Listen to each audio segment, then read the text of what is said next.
रिया शादी करने के नाम से डर रही थी और बार बार अपनी मम्मी से एक ही बात कह रही थी। मम्मी, यह मायके में तो आपने यह बात सबसे छुपा ली और मेरी कभी भी बेइज्जती नहीं होने दी, पर ससुराल में अगर यह बात किसी को पता लग गई तो आप जानते हो ना मम्मी, वहाँ मेरा कितना अपमान होगा जब मेरे सास और पति को पता चलेगा कि मैं रात को सोते हुए बेड पे सूसू करती हूँ, जो कि मेरे कंट्रोल से बिल्कुल बाहर है। रिया बेटा, मैंने तेरी दवाइयाँ सूटकेस में रख दी है, तू उन्हें सही समय पर लेती रहना। तू घबरा मत, डॉक्टर ने भी तो यही बोला है ना कि तुम्हें तनाव बिल्कुल भी नहीं लेना है और रात को सोते समय सूसू करके ही सोना है, तो तुम्हें ही परेशानी नहीं होगी। अपने खाने पीने का ख्याल रखना और सोते समय अपने मोबाइल में आधी रात का अलार्म लगा लेना, जैसे यहाँ लगा कर सोती है। सोनिया उस वक्त माँ की बात सुन लेती है, पर उसके मन में इस बात को लेकर बहुत डर और घबराहट पैदा हो रही थी। कुछ दिनों बाद सोनिया की शादी हो जाती है और वह अपने ससुराल आ जाती है। कुछ दिन तक सोनिया अपने मोबाइल में अलार्म लगाकर सोती है तो सब कुछ ठीक चल रहा था, पर एक दिन सोनिया, अचानक मुझे ऑफिस के काम से बाहर जाना पड़ रहा है, पर मैं 2 दिन में वापस आ जाऊंगा। तुम इस बात को लेकर मेरे से नाराज तो नहीं ना हो? नहीं नहीं, मैं भला क्यों नाराज होने लगी। आपका काम पहले है, आप अच्छे से काम पूरा करके लौटना। अरे अंकुर बेटा, तुम क्यों घबराता है, हम हैं ना बहू का ख्याल रखने के लिए। दोनों सास बहू खूब मजे करेंगे। अंकुर काम से बाहर चला जाता है। उसी रात, सोनिया बेटा, यह देख मैंने कितनी बढ़िया वाली आइसक्रीम मंगवाई है बाजार से तेरे लिए, हम दोनों मिलकर खाते हैं। पर मैं तो आइसक्रीम खाती ही नहीं हूँ, क्योंकि आइसक्रीम खाने से और भी ज्यादा सुसु आता है। पर माँ जी को मना कैसे करूँ, उन्हें बुरा लगेगा। मुझे आइसक्रीम खानी ही पड़ेगी। है ना कितनी बढ़िया वाली आइसक्रीम, हमारे यहाँ की सबसे मशहूर आइसक्रीम है। एक काम करो, जब तक अंकुर वापस नहीं लौटता हम दोनों सास बहू एक ही कमरे में साथ में सो जाते हैं। रात को सोते समय गप्पे करेंगे। जी जी ठीक है माँ जी, जैसा आप कहें। अब क्या करूँ, मुझे माँ जी के साथ सोना पड़ेगा। कहीं रात में मैं सूसू निकल गया तो मेरी तो सारी सच्चाई माँ जी और अंकुर के सामने आ जाएगी। उस रात सोनिया 2 बार अलार्म लगाकर सोई थी, इसलिए वह रात में दोबारा सूसू करके आ गई थी। पर चिंता व डर से वह पूरी रात सो नहीं पाई थी। वो रात तो जैसे तैसे कट गई। अगली रात सोनिया जब अपने सास के साथ सोई तो उसका फोन चार्ज नहीं था। इस वजह से उसके मोबाइल की बैटरी खत्म हो गई और फोन स्विच ऑफ हो गया। सोनिया गहरी नींद में थी तो उसे पता ही नहीं चला कि उसे रात में उठकर बाथरूम में जाना है। सोनिया जब सुबह सोकर उठती है तो उसका पूरा बिस्तर गीला था। घबराहट से उसके पसीने छूटने लगे थे। सोनिया की सास यह सब देख लेती है और गुस्से में सोनिया पर चिल्ला उठती है। इतनी देर में अंकुर भी वापस आ जाता है।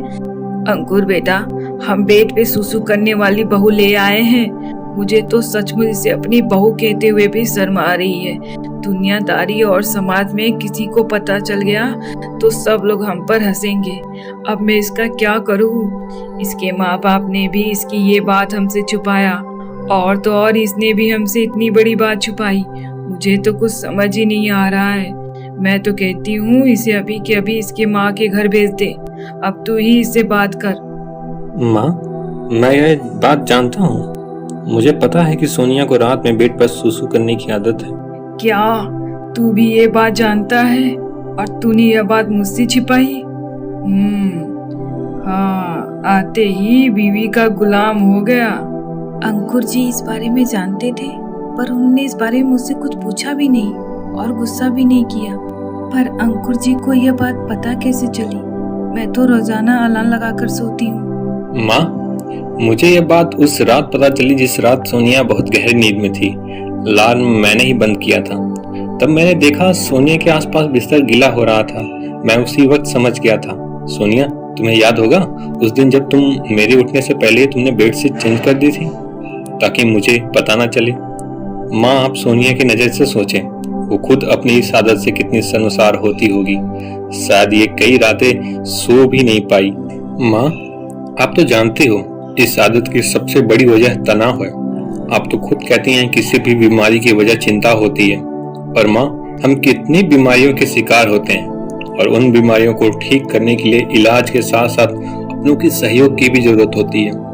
तभी तो हम बीमारियों से लड़कर ठीक हो पाते हैं। माँ, इस वक्त सोनिया शायद जिस जगह खड़ी है हम दोनों उसका अंदाजा भी नहीं लगा सकते। इस वक्त सोनिया को हम दोनों के सहयोग की बहुत जरूरत है। अच्छा माँ, एक बात बताओ, अगर यही आदत मुझ में होती तो तुम क्या करती?